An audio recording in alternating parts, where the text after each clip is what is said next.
من محمد حسین رمضانی هستم و شما به اتاق جواب گوش میکنید.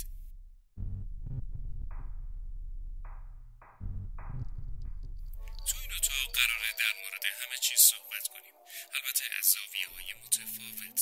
اینجا از هیچ چیزی ساده نمیگذریم، یه شکاف تو دلش ایجاد میکنیم و به عمق شیرجه میزنیم.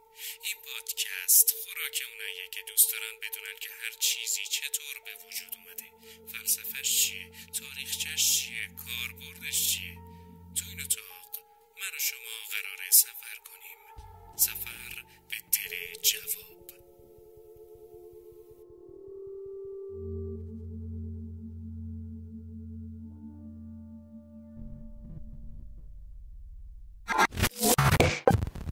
درود بر شما. امروز 10 مرداد ماه سال 1404 و تو اپیزود اول از اتاق جواب قراره بریم سراغ رد پای ناپیدا. منو تو این اتاق تنها نذارید.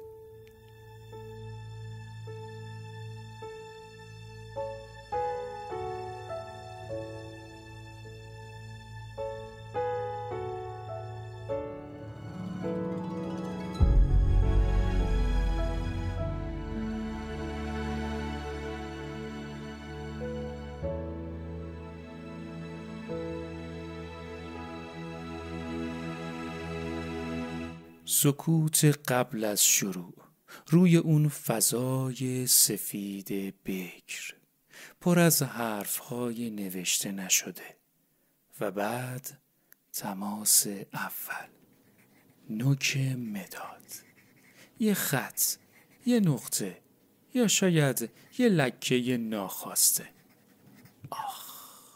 درست تو همین لحظه، تو لبه اضطراب و آرزوی تصحیح، اون خودشو نشون میده. نه با قررش، که با سکوتی عملی. مأمور پاکسازی، جناب آقای پاک کن. همین جسم مکعبی کوچولو، اغلب به رنگ صورتی محو.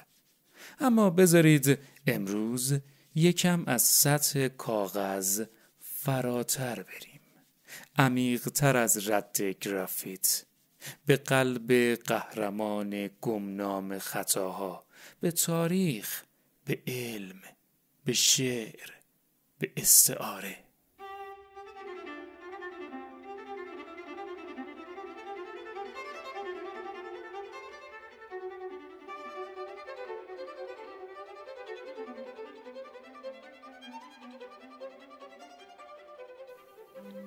تصور کنید قرنها قبل از سال 1770 کاغذ خیلی گرون بوده. نوشتن یه کار دقیق و پرخطر بوده و خطا یه دشمن همیشگی بوده. چطوری باهاش می جنگیدن؟ با تکه‌ای از نون جو؟ یا یه پارچه زبر؟ یا شاید خیلی شجاعانه یه خط سیاه کلفت روی اشتباهشون می کشیدن. در هر صورت اون زمان راه حل‌ها ویرانگر و ساده انگارانه بوده.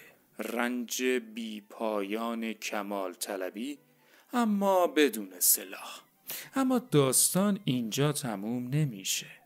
تو همون سالها ادوارد نرن، ایشون کاشف و مهندس بریتانیایی بودن. ایشون مشغول آزمایش با گرافیت بوده، همون ماده نوظهور و جادویی برای نوشتن. خلاصه با گرافیت روی کاغذ در حال نوشتن بوده، اما یه کلمه رو اشتباه می نویسه و طبق عادت میاد یه تیکه نون جو بر می داره که اون کلمه رو پاک کنه، اما با یه چیز دیگه این کارو میکنه، البته سهواً. حالا اون چی بوده؟ تکه‌ای از یک ماده انعطاف پذیر، کائوچوی طبیعی. و این اشتباه خوشیمن باعث شد که اون کلمه اشتباه پاک بشه. اما اون کائوچوی طبیعی که ایشون از بومیان امریکا گرفته بود و با خودش آورده بود آزمایشگاهش، بی ثبات بود. یعنی در برابر هوا و طول زمان شکننده بود. تا سال 1839 کی وارد داستان میشه؟ چارلز گودیر امریکایی. ایشون تو آزمایشگاهش مشغول تلاشی پر اشتباه و پر حوصله بود برای بهبود لاستیک و سپس کشف ولکانیزاسیون. حالا ولکانیزاسیون چیه؟ یه فرایند شیمیاییه که به لاستیک طبیعی گوگرد اضافه میکنن. البته با حرارت و گوگرد به لاستیک استحکام، انعطاف پذیری و مقاومت در برابر فاسد شدن میبخشید. ما تو اتاق جواب یه آیتم جذاب داریم به نام نجوای ذهن. پیشنهاد میکنم حتما این آیتم رو بشنوید. هر بار که سرم رو روی کاغذ میکشونم یه اشتباه محو میشه. خطهای ناجور، عددهای اشتباه، طرحهای خراب همه با من تازه میشن. من نماد فرصت دوبارم. میبینم که آدما چقدر بهم نیاز دارن تا ترسشون از خرابکاری رو کم کنم. میدونی مدادا همیشه تو مرکز توجهن. خط میکشن، رنگ میپاشن، صدا میدن، ولی من یه قهرمان خاموشم. فقط وقتی بهم نیاز باشه وارد عمل میشم. یاد گرفتم که عمل آروم همیشه از هیاهو مؤثرتره.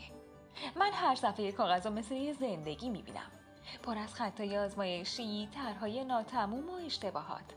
کار من اینه که فقط قسمت‌های اضافی رو پاک کنم، نه کل قضیه رو. گاهی یه لکه کوچیک یه طرح زیبا رو کامل‌تر میکنه. من رنج کم شدن رو حس میکنم، اما با افتخار. بله، با هر بار پاک کردن کوچیک‌تر میشم، ذره ذره آب میرم. ولی میدونم وجودم برای ساختن یه چیز بهتره.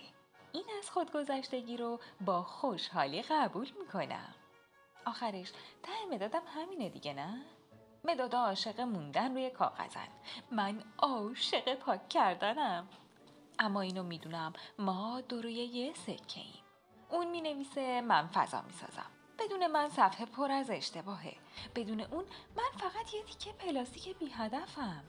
من دنیا رو لایه لایه میبینم. بعضی جاها اثری از نوشته های قدیمی زیر کاغذ میمونه. من تاریخچه مخفی صفحه رو میبینم. نامه های عاشقونه پاک شده، فرمولای رد شده، نقاشی های فراموش شده.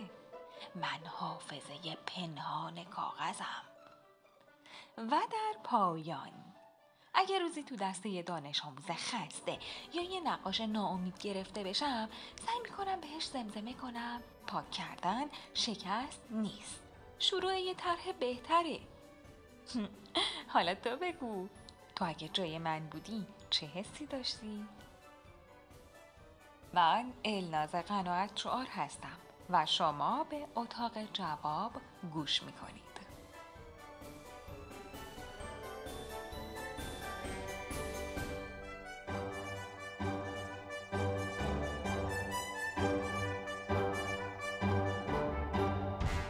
بله، اگه تو جای پاک کن بودی چه حسی داشتی؟ بگذاریم. حالا پاک کن میتونست شکل بگیره، کوچیک بشه، استاندارد بشه، مهمتر از اون به انتهای مداد بچسبه. انقلابی کوچک درست روی نوک ابزار نوشتن، ابزاری برای جبران و همیشه حی و حاضر. حالا بیاید یکم جراحی کنیم، بریم تو دل پاک کن. همونطور که میدونید بیشتر پاک کن‌های رایج امروزی از لاستیک مصنوعی ساخته شدن، وینیل، PVC یا انواع پلاستیک‌های خاص. حالا چرا اغلب صورتی محون؟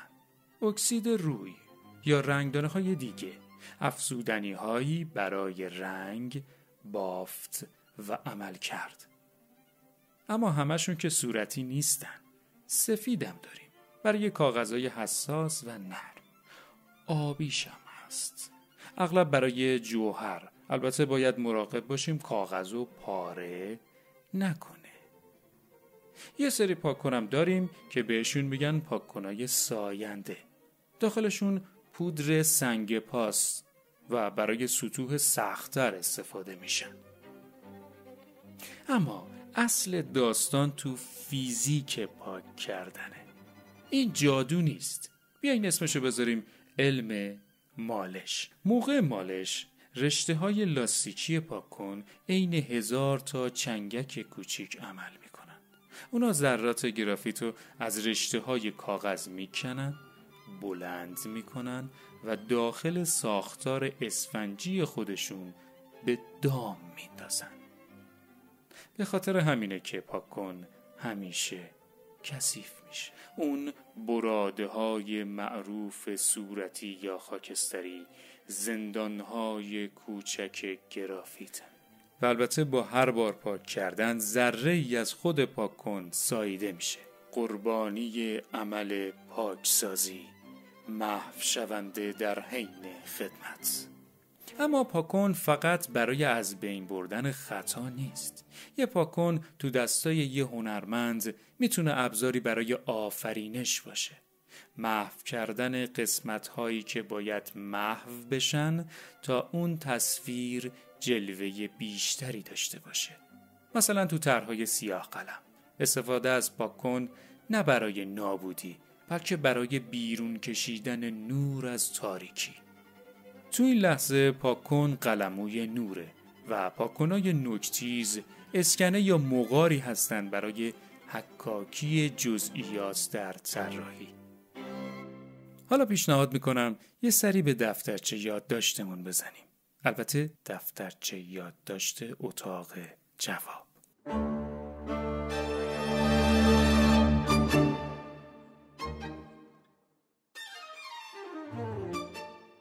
هوا پر بود از بوی غبار گچ و عرق سرد اضطراب. نور لامپ‌های مهتابی سالن امتحان روی برگه‌های سفید و چهره‌های رنگ پریده دانش آموزا می‌لغزید. سپیده انگشتاشو دور مداد چوبی فشار داد، به اندازه‌ای که نوکش نزدیک بود بشکنه. سوال 5 ریاضی مثل دیواری آجری مقابلش قد علم کرده بود. معادله‌ها تو ذهنش قاطی می‌شدن، مثل نخ‌های رنگارنگ کلاف‌های گم شده. ناگهان نوک مدادش شکست. با حرکتی عصبی به کیف پارچه‌ای خاکی رنگش چنگ زد. بین دفترها و کتاب‌های درهم دستش به جسم کوچیک و کهربایی رنگ خورد. پاک کن قدیمیش، نه اون پاک کن‌های فانتزی جدید با بوی تند و رنگ‌های براق. این یکی سالها همراهش بود. گوشه‌هاش گرد شده بود، سطحش پر از فرو رفتگی‌های ناخن و رد مدادهای مختلف بود و بوی خاصی میداد. بوی کاغذ کهنه، گرد و غبار زمان و چیزی شبیه به بادام تلخ. اونو برداشت. زبری آشنا و گرمای نرمش زیر انگشتانش آرامش بخش بود. مثل این بود که تیکه کوچیکی از تاریخ شخصیشو تو دستش گرفته باشه. این پاک کن شاهد اشتباهات بیشمارش بود. محاسبات غلط ریاضی، اشتباهات املایی خجالت‌آور، طرح‌های نقاشی ناتمام و حتی یادداشت‌های پنهانی که بعداً پاک شده بودن. روی سطح فرسوده‌اش رد خاکستری مدادهای قرمز، آبی و مشکی لایه به لایه روی هم نشسته بودن، مثل نقشه جغرافیای زندگی درسی سپیده. چشماش روی معادله گنگ متمرکز کرد. دستش به سمت برگه رفت، اما ناگهان توقف کرد. به پاک کن کهربایی خیره شد. پاک کن امروز فقط یه ابزار نبود، یه قرارداد بود. قراردادی بین اون و گذشتش. هر پاک کنی اشتباهات رو پاک میکنه، اما این یکی انگار خاطرات همراه اون اشتباهات رو هم کمی کم رنگ میکرد. یادش اومد کلاس 5 وقتی با همین پاک کن جواب غلط یه مسئله رو پاک کرده بود و در همون حین خاطره ترس از تنبیه معلم هم کمی محو شده بود. یه سال قبل وقتی نامه اعتراف عاشقانه ناتمامش رو به کسی که دوستش داشت با این پاک کن محو کرده بود، بخشی از حماقتش هم از بین رفته بود. نفس عمیقی کشید. نوک مدادش رو تیز کرد و روی کاغذ گذاشت. این بار نه با دست پاچگی، بلکه با احترام به فرصتی که پاک کن بهش میداد. شروع به نوشتن کرد، اعداد و علامت‌ها با دقت بیشتری کنار هم چیده شدن. میدونست اگه باز هم اشتباه کنه، پاک‌کن وفادارش اونجا هست تا سایه اون خطا رو از بین ببره و فضایی تازه برای تلاش دوباره ایجاد کنه. اما این بار میخواست اشتباه کمتری نیاز به پاک شدن داشته باشه.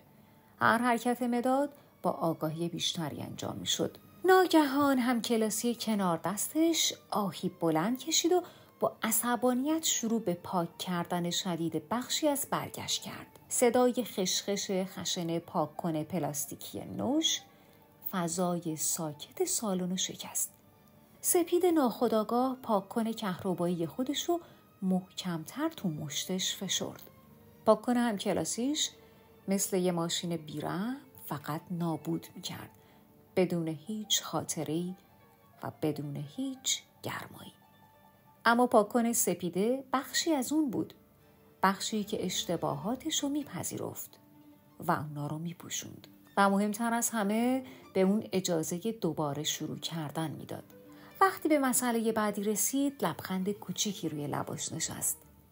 برگشت دیگه پر از پاک شدگی های خشمگینانه نبود، فقط یکی دو نقطه کوچیک خاکستری بود، مثل نشانه های افتخار جنگجویی که زخمهاشو پوشونده اما از نبرد سرباز نزده.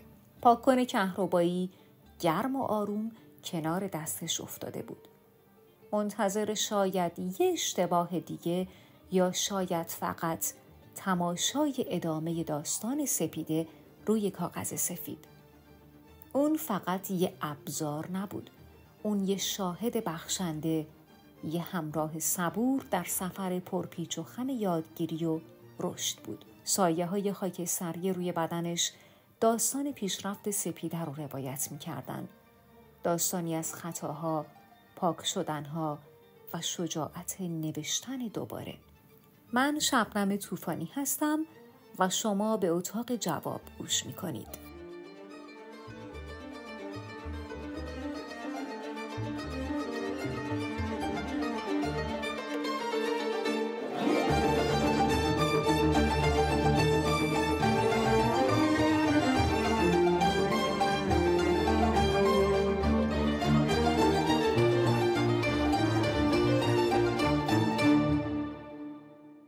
بله، شما به اتاق جواب گوش میکنید. بیاین یکم از صفحه کاغذ فراتر بریم.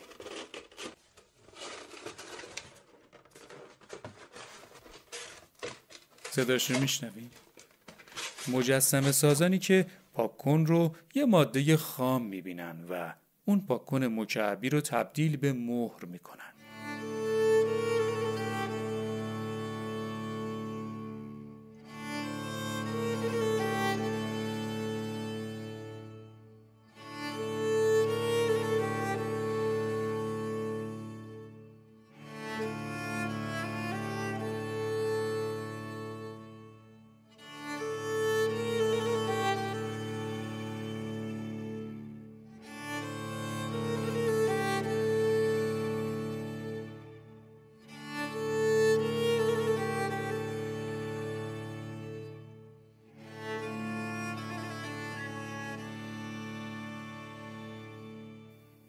حتی تو تاریک‌خونه‌های عکاسی آنالوگ از این پاک‌کن نرم برای روتوش ظریف نگاتیوها یا پاک کردن گرد و غبار یا اصلاح خطاهای نور استفاده می‌کردن.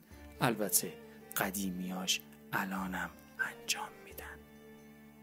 تو این قلمرویی که گفتم پاک‌کن دیگه پاک‌کن خطا نیست، ابزار شکل‌دهی مجدده، دستگاه پالایش نهایی دیدگاه هنرمند. اینجاست که پاک‌کن ما از قلمرو فیزیک و هنر فراتر میره، تبدیل به استعاره میشه، نمادی قدرتمند میشه تو دست بشر، نماد امکان جبران، اون لحظه نجات بخش پس از یه اشتباه فاحش، نفس راحتی که میکشیم وقتی رد ناخواسته محو میشه، امید به شانس دوم، به صفحه‌ای تمیزتر. اما پاک‌کن همیشه تمیز و بی آرزه نیست. یه موقعی کاغذ پاره میشه، گاهی یه رد کمرنگ از خطامون روی کاغذ باقی میمونه و اینجا پرسش‌های عمیق‌تر آغاز میشن. آیا اشتباهی که پاک میشه واقعاً ناپدید میشه؟ یا فقط به لایه‌ای زیرین به حافظه‌ای خاموش تبعید میشه؟ پاکن میتونه نماد سرکوب هم باشه. پاک کردن تاریخ، پاک کردن خاطرات ناخوشایند، پاک کردن هویت‌ها. یه تلاش ویرانگر برای بازگشت به اون سفیدی افسانه‌ای آغازین. سفیدی کاغذ پاک شده هیچ وقت مثل سفیدی کاغذ استفاده نشده نیست. رد تجربه رو با خودش حمل میکنه. اما شاید زیبایی حقیقی پاکن تو همین ناکامل بودنش باشه. اون به ما اجازه میده جسور باشیم، خطی کنیم، امتحان کنیم، بدون اینکه ترس اشتباهی بی بازگشت رومون سنگینی کنه. به نظر من پاکن یه ابزار یادگیری بی خطره، یه واسطه برای پیشنویس زندگی، یه راهنما برای رسیدن به نسخه‌ای بهتر از اونچه که آغاز کرده بودیم.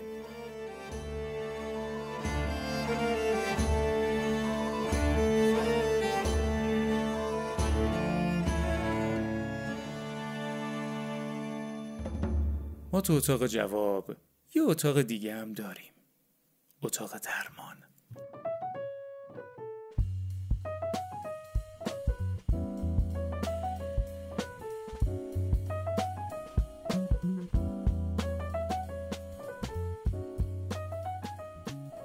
پاک کن نماد تجدید فرصت و اصلاح اشتباه.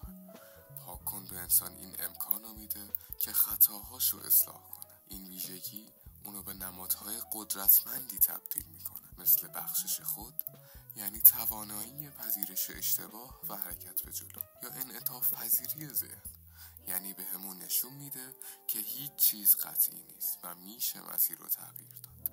و البته یادگیری، یعنی پاک کردن یه پاسخ اشتباه فضایی برای یادگیری درست فراهم میکنه.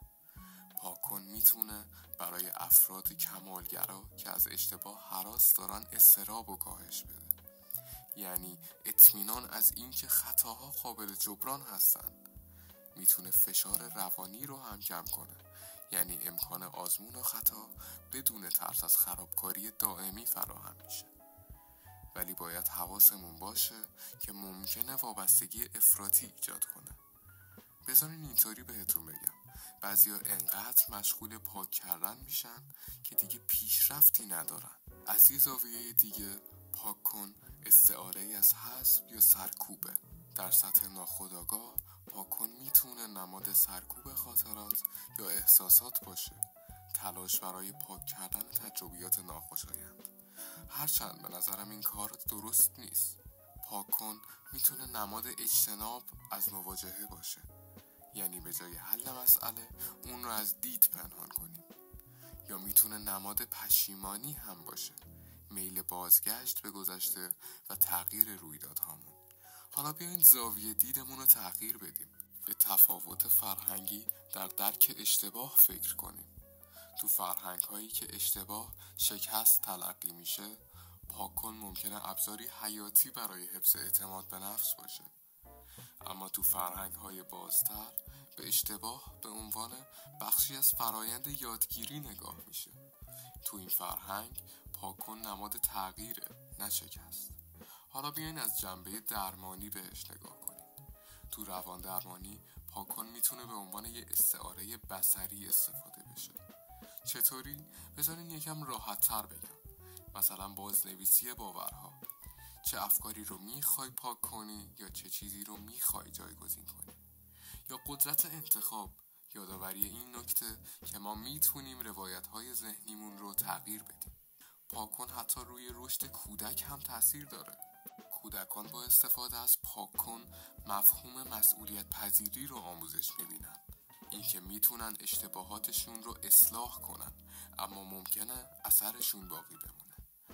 یا اینکه تمرین و اصلاح بخش طبیعی مهارت آموزیه. بله، پاک کن ابزاری کوچک با بار روانشناختی بزرگه. نماد امیدواری به تغییر، پذیرش ناکامل بودن و توانایی نوشتن دوباره داستان زندگیه. اما مثل هر نماد دیگه‌ای، نحوه استفاده از اون تعیین کننده است.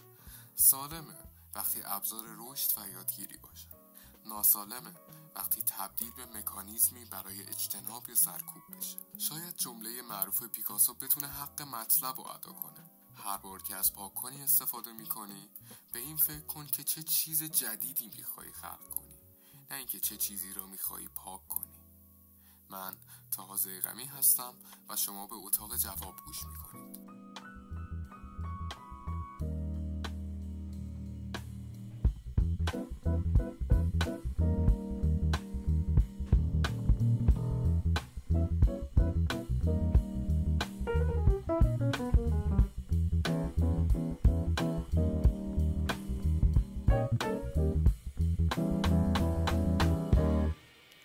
حالا به پاک‌کناتون فکر کنید. همون پاک‌کنای صورتی کوچولوی کلاس اول. بوی خاصشون، بوی شیرینی مصنوعی یا بوی سفره پلاستیکی نو یا بوی روزای اول مترو، بوی لاستیک یا اون پاک‌کنی که ته مدادتون چسبیده بود و همیشه گمش می‌کردین یا زود تموم می‌شد. پاک‌کنای طرحدار، خروس و پلنگ و تمساح، رد نیمه کاره اونا روی میز تحریر، پاک‌کن داخل جامدادی. این اشیاء کوچک لاستیکی حامل خاطرات لحظات تمرکز کودکانه، کشمکش‌های حل مسئله و رویاهای حاشیه دفترها هستند. اما حالا تو عصری که الان داریم زندگی میکنیم، عصر دیجیتال، آیا پاک‌کن فیزیکی تبعید شده به موزه؟